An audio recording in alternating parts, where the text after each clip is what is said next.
Coming to you live from Angkasapuri, I'm Mohanapriya and this is Updates at Noon. Making the headlines today, BN parties urge to conduct study on voter sentiments ahead of GE15. Maha 2022 to involve investments of over 4 billion ringgit.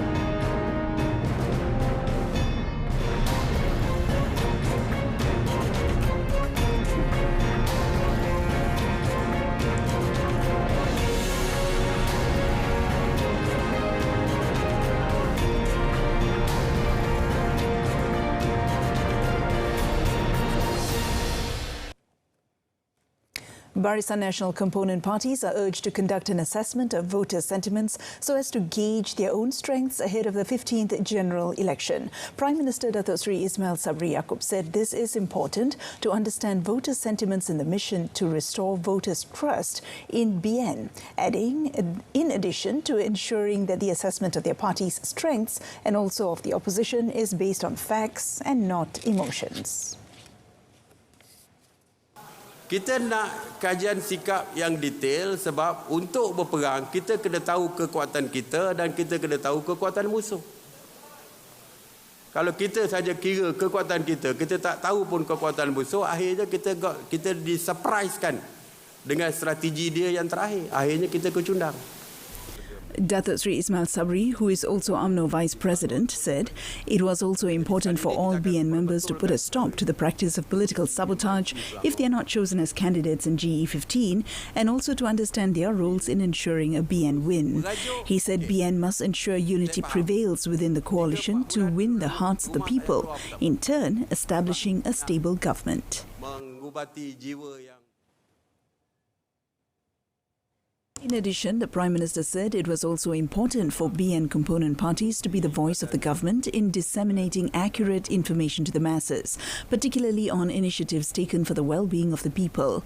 Therefore, he said BN component parties must be astute in countering allegations, including from the opposition, especially through their own social media platforms, to ensure the government and the coalition's image is not marred. Seperti saya kata tadi, kita sekarang perlu menjadi lidah kepada kerajaan untuk membawa segala good news yang diumumkan oleh kerajaan, kitalah yang menghebohkan. Datuk Seri Ismail Sabri reminded BN component parties to reflect on its GE14 defeat, which led to the coalition, with limited allocations by virtue of being the opposition, not being able to help the people as much. The 2022 Malaysian Agriculture, Horticulture and Agro-Tourism Exhibition, or Maha 2022, is expected to involve investments of over 4 billion ringgit throughout its duration from the 4th to the 14th August. Agriculture and Food Industries Minister Datuk Seri Ronald Kiandi said the investments by industry players from within and outside the country would be finalised through 9 memorandums of understandings. Commenting further on the matter, the minister said they see good response from industry and local players as Maha will provide them the opportunity to promote their products and Malaysians are looking forward to the event. To attract visitors to Maha 2022, there will be 8 agricultural sites covering fisheries, paddy, livestock, herb and vegetables, fruits, pineapple, machinery and floriculture. Themed Food Security for the Future, Maha 2022 has several new approaches involving mechanization, the Internet of Things and new technologies to improve productivity. Datuk Seri Dr. Ronald added that the exhibition platform will give space to small, medium and large industry players to promote downstream products from the agricultural sector. The biannual event was last held in 2018 before it was interrupted due to the COVID-19 pandemic. Inspector General of Police Tan Sri Akril Sani Abdullah has instructed all state and district police chiefs to cooperate with the media in channeling any necessary information. He said this was to avoid any confusion of information and misunderstanding, especially among the community. Tidak dapat dinafikan. Polis Diraja Malaysia adalah satu agensi yang sentiasa menguruskan hal ehwal orang ramai. Jadi tentu sekali ia akan membagikan secara langsung para pengamal media untuk melaporkan apa juga perkara-perkara yang menarik perhatian yang berlaku di sekitar kehidupan bermasyarakat kita pada hari ini. Oleh demikian, memang tidak dapat dinafi dan ditolak bahawa PDRM sebagai salah satu daripada agensi kerajaan tentu sekali perlu mempunyai hubungan yang baik dengan tuan-tuan para pengamal media. He added that many of the cases that takes place are usually routine ones, so it's not limited to the PDRM's department director to give media statements. Instead, it is the role of the respective states and districts' police chief to give any information to the media. The IGP said this at a PDRM dinner with the media in Bukit Aman last night. Also present was the director of the Bukit Aman Internal Security and Public Order Department, Datuk Sri Hazani Ghazali. The National Disaster Management Agency, NADMA, welcomes the involvement of corporate bodies and non-governmental organizations in boosting disaster management at the grassroots level in line with the government's effort. Its Post-Disaster Management Division Deputy Director General Datuk Khairul Sharil Idrus said this was because the state of preparedness was one of the main issues to be given priority in managing a disaster.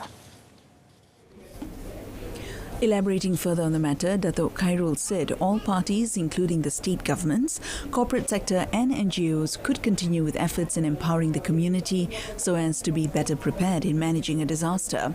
He also expressed hope that the efforts undertaken by the corporate sector, such as Petronas and the National Disaster Management Association Malaysia, which have conducted practical training sessions and a number of training series like at the Tumpat Islands this time. He added that hopefully such an effort can be continued across the country, like those carried out by the government. The high-impact Pioneer Community-Based Disaster Risk Management Program drawn up by Petronas and Nadim will act as an implementing partner. Meanwhile, Petronas East Coast Senior Manager Yusri Anwar Ahmad said Yayasan Petronas, through the Terima, Kasih Disaster Relief Program, had conducted pre-disaster preparatory training involving risk management that was more systematic. Former Selangor Menteri Besar Tan Sri Abdul Khalid Ibrahim died at 11:08 p.m. at the Cardiac Vascular Central Hospital in Kuala Lumpur last night. He was 76. A post on his Facebook page announced that Tan Sri Abdul Khalid had been admitted to the hospital since 23rd April due to an infection of a heart valve. The post also stated that the former Menteri Besar's remains will be brought to Saidina Umar Al-Khattab Mosque in Bukit Damansara, Kuala Lumpur, for the funeral rites before being brought to the Sultan Salahuddin Abdul Aziz Shah in Section 5 Shah Alam to allow people to pay their last respects and offer prayers. In keeping with the decree of the Sultan of Selangor, Sultan Sharafuddin Idris Shah, Tan Sri Abdul Khalid will be laid to rest at the Shah Alam Royal Mausoleum in Section 5. Tan Sri Abdul Khalid, who was born in Jeram, Kuala Selangor, leaves behind his wife, Puan Sri Salbiah Tunut, 4 children and 2 grandchildren.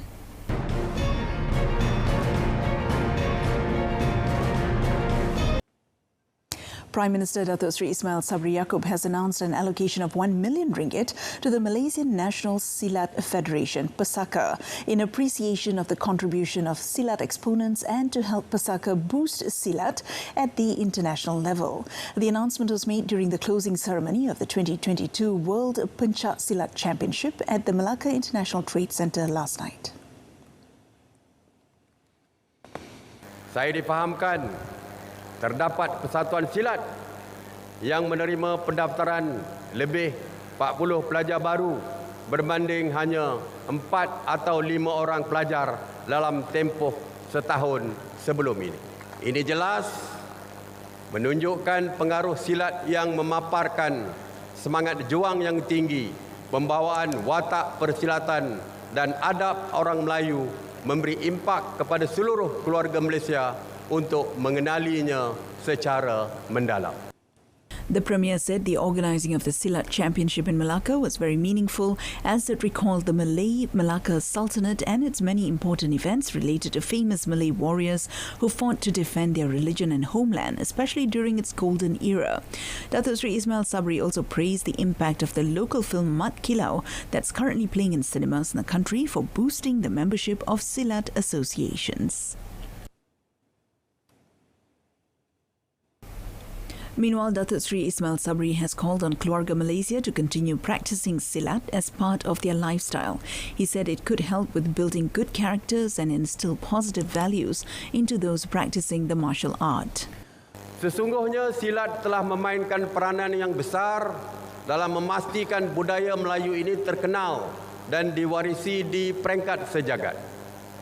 Seni silat juga terbukti mampu menjadi jambatan budaya Melayu Nusantara dengan dunia luar melalui ratusan ribu ahlinya dari benua Eropah, Asia Tengah, Asia Timur dan Afrika. Sehubungan dengan itu, budaya pensilatan yang telah lama bertapak ini perlu dikekalkan agar dapat diterima oleh semua lapisan masyarakat.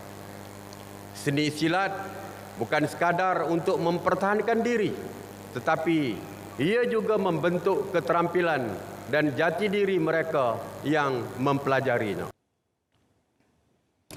National Silat champion Muhammad Al-Juferi Jamari won his 4th World Championship title when he won the gold medal in the Class F of Putra category at the 2022 World Pencak Silat Championship last night. Muhammad Al-Juferi beat Indonesian Iqbal Chandra Pratama 35-21 in an intensely fought final, witnessed by Prime Minister Datuk Sri Ismail Sabri and over 1,200 local fans at Arena 1 of the Malacca International Trade Centre.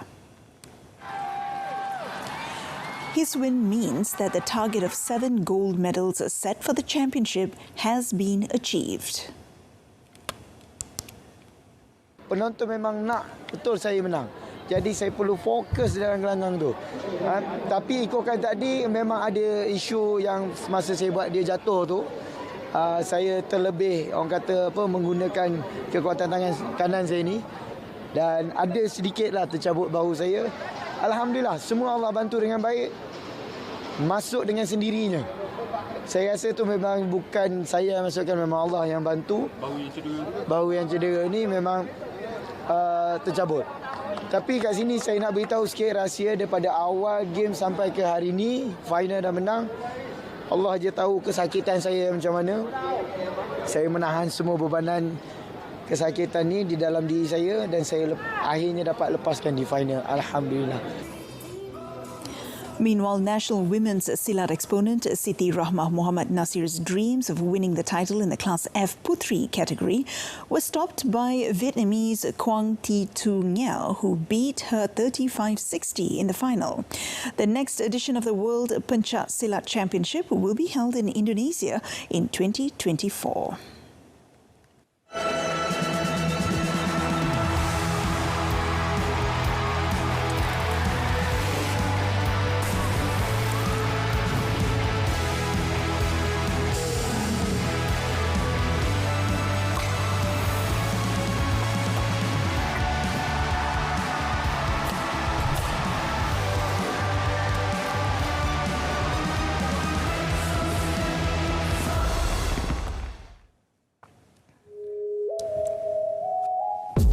Why do we tell you stories? Relevant, New, efficient, accurate. reliable. We bring you extraordinary stories from around the world, from politicians, bankers, and even your favorite celebrities. This and many more on RTM's English News.